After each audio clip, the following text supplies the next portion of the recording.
Welcome to our newest exhibition at our Project Space Gallery. We have George Weers here, and what we've created and curated for this space is a selection of his portraits.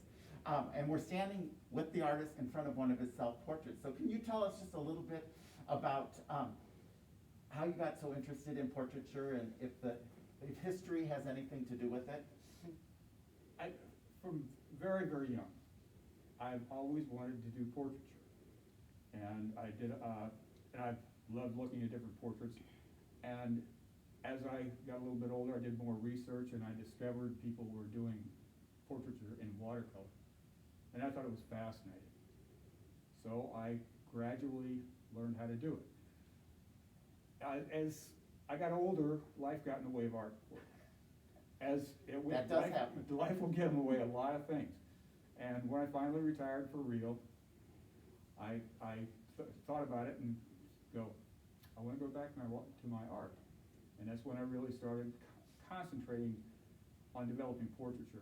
And my wife would tell you it's more than a bit, but I'm a bit anal retentive. So what I did was I wrote a little program that keeps track of how many hours I put into portraiture.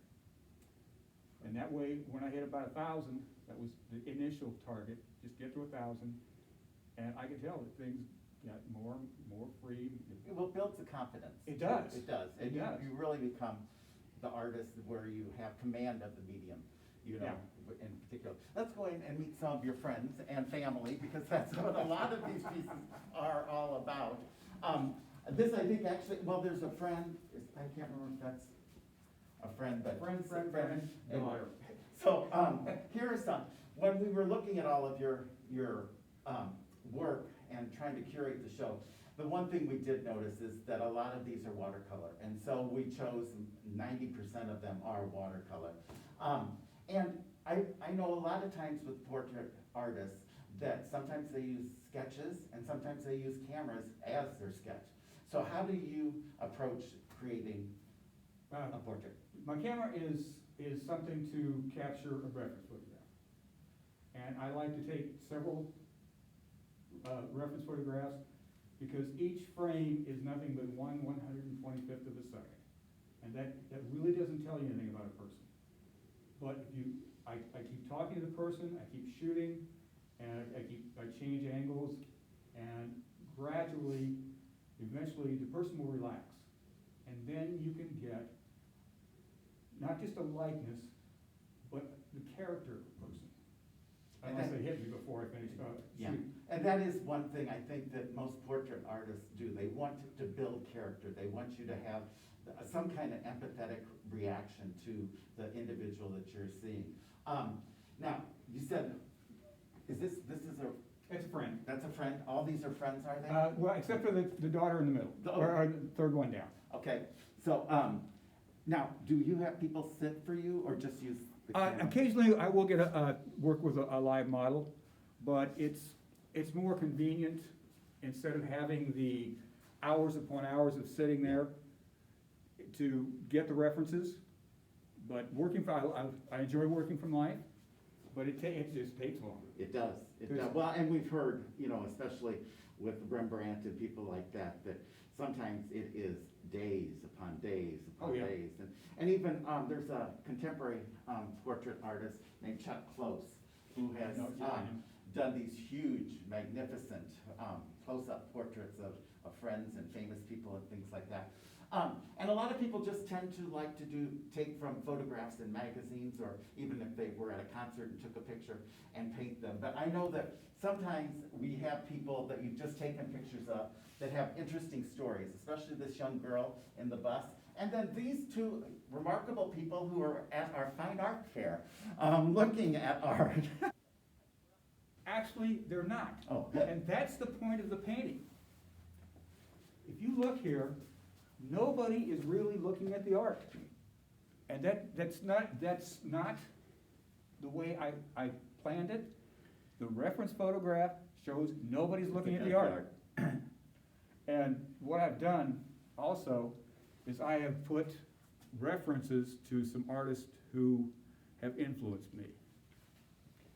Vermeer, Rembrandt, Alexander Calder, Da Vinci, and Thomas Hart Benton. Some pretty good masters there. And now, you do have a very interesting story with this young Oh, this- lady yes. who's looking back at us like, Wait. I don't know if she's annoyed or what she is. Oh, but- she would be after I photographed. This was on a bus on the northeast corner of Thailand, a place called Nakhon Phanom. And I was going into town and riding, and she was sitting across the aisle from me. And every time I would raise the camera, she would turn away.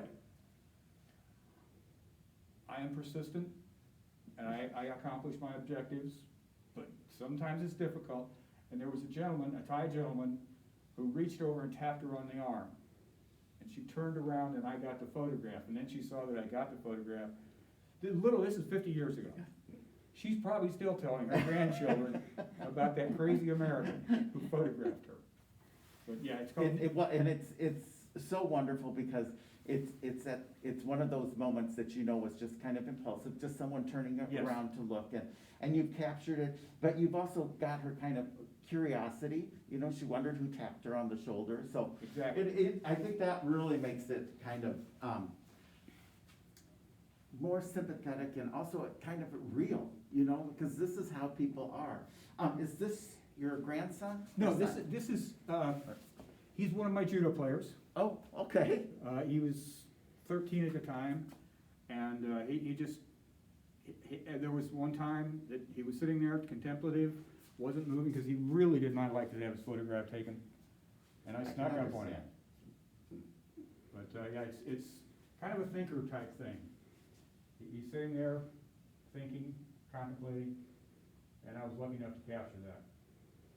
Fantastic. Now, over here, we did take this picture, this part, which is it an ink drawing, I believe? It's a that you ballpoint pen. I just started And- scribbling, and this is a friend of mine, his name's Umberto Becerra. He came from Cuba, and he defected to the United States. It's a crazy story. And he defected to the United States, and he and I met through judo, and we've been friends for a very long time now. Now, how long did that take you? Can I ask? I hate. Oh, when no, people. It's just, you can't see, I don't know if Shannon, if you can get close up, but there's just a lot of very rapid little mark making that goes into the composition. It was an hour or less. That's fantastic. Now, this is sort of our Hall of Fame, so to speak.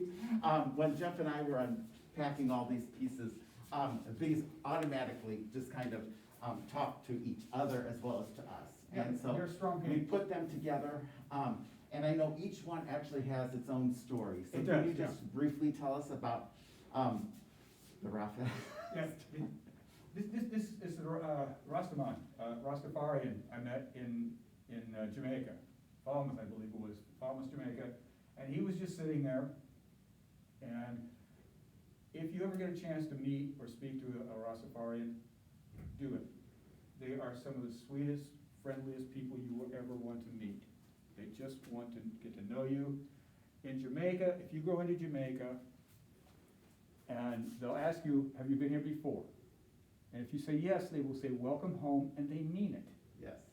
And this guy was sitting there, and once again, initially, of course, I asked permission to take photographs. Initially, he was just, and then I took a few photographs, and finally he relaxed. Terrific. He And the really next- caught his soul, like his Yeah. eyes are, I mean, I love it. It's great. There was one gentleman who was interested in buying this, and then the COVID thing started. So, Oh. so let's go to the next gentleman. This is a good friend of mine, from judo. I've been doing judo for 57 years now, I think it is, and met him out in New York, not New York, just New York State, not New York City. I don't ever want to go there.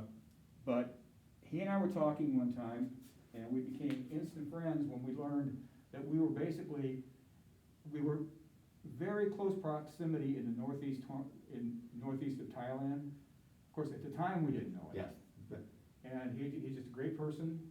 His name is Izzy, and I've done 2 or 3 different portraits of him, And I think this is probably the best one. And what's the last part that when you truly are finishing the portrait? Is it the eyes that you finish with, or do you? I start with the background? eyes. You start with the eyes? Yes, my process is to establish this eye on the left. Then everything is measured off that eye. That way everything stays in perspective and scope. So, yeah, usually I'm finished, when I finish, turn to the wall. And I do that frequently, but I turn to the wall and I'll come back and look at it again.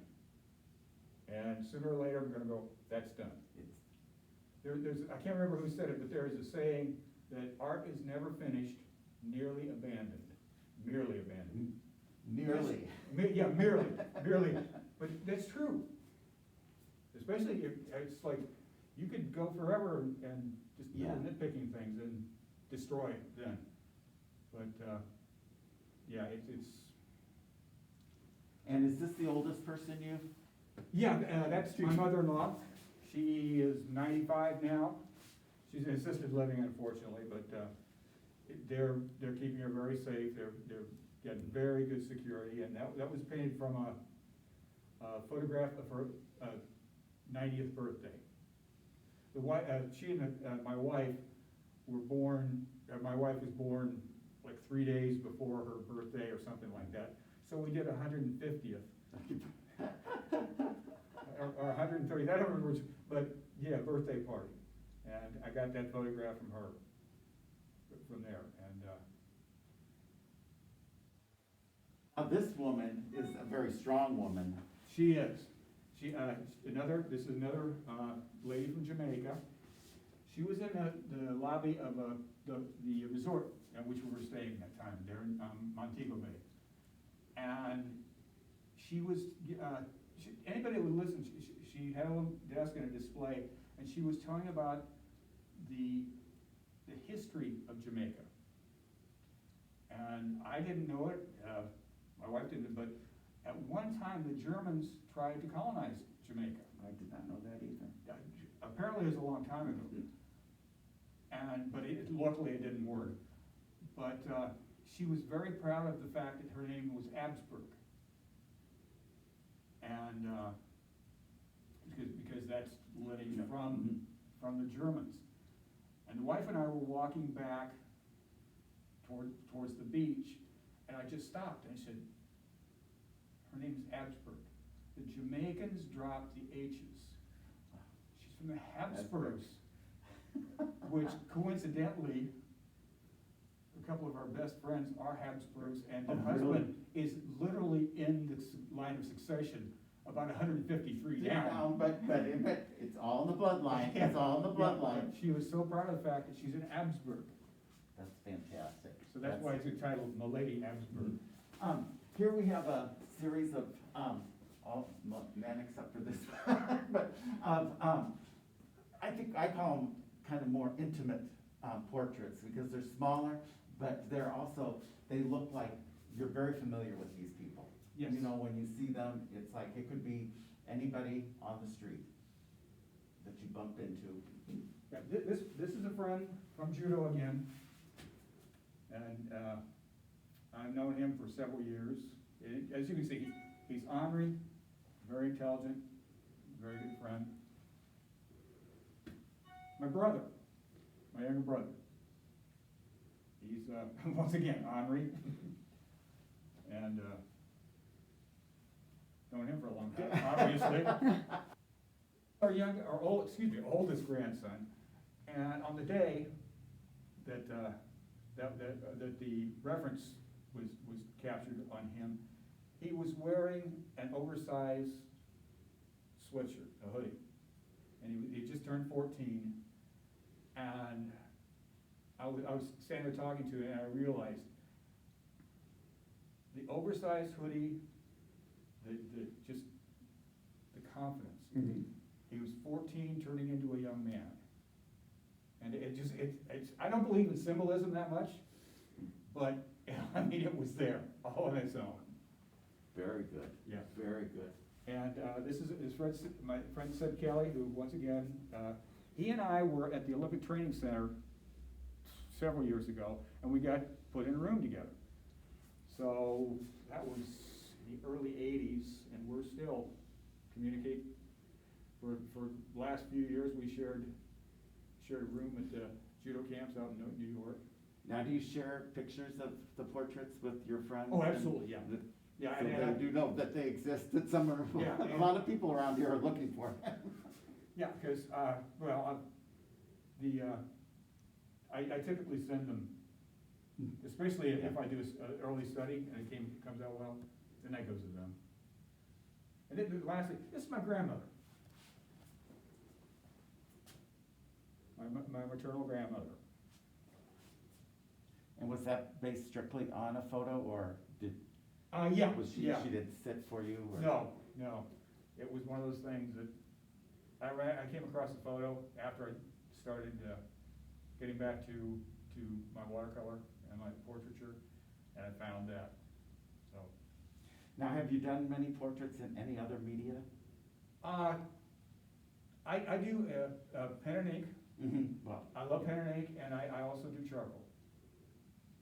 but you return to watercolor? Oh, yeah. There is something about the touch onto the paper, and it bleeds, is, or it yeah. does. I mean, there's so much about your control and also how it controls you. Yeah. It's a wonderful medium. We have two wonderful little portraits here. Oh, okay. I forgot about it. Yep, don't forget about these. No. Top is the youngest grandson. And that's just one that the daughter sent annual photographs. Mhm. And that's about a 10 or 15 minute sketch. And the other one is, once again, another judo friend who didn't like being photographed, but I outrank him, so he got photographed. I don't think many of your judo friends like to be photographed. I think most people don't. But it is, and isn't it kind of very heartwarming, the fact that most of the models that you have, that as you're working on them, that they're so familiar and they're so personal to you that you can kind of talk back to them? Oh, absolutely, yeah, While you're absolutely. creating their work? Yeah, several of these will go back on the walls when I get them home. Well, you just showed us a few new portraits, new series that you were doing, which are not portraits, but are underwater scenes. Right. And so do you vary from doing landscape, or in this case, marinescapes, to portraits, or? Well, of course, predominantly I do portraits. And for the series that we looked at earlier, I got away from the portraiture, and then I went back to it a couple days ago. And it was one of my friends, and he just gave me fits. Because I hadn't been keeping my hand in the portraiture. But predominantly it's portraiture, but I do enjoy doing the underwater scenes and landscape. Yeah. Went every Wednesday, myself and some more, a small group of people from this area did plein air. Yes. And that really teaches you how to plan. You learn how to plan. Well, but you like the challenge, so, Oh, yeah. and I think that's what a lot of artists, whenever they're doing something a little bit uncomfortable, shall we say, that it becomes a challenge that when you master it, it really is so wonderful. But this has been our tour of his work. Do you have a website? No, I don't even have a Facebook page, but I am gonna get one. Okay. Yeah, that's necessary. Well, and until then, you can definitely see this on YouTube video on our Facebook page at the Peoria Art Guild. And we know how to get a hold of George, so if And- you need to talk to him, you just give us a call. So, thank you so very, very much. We really appreciate it. Thank you for having me.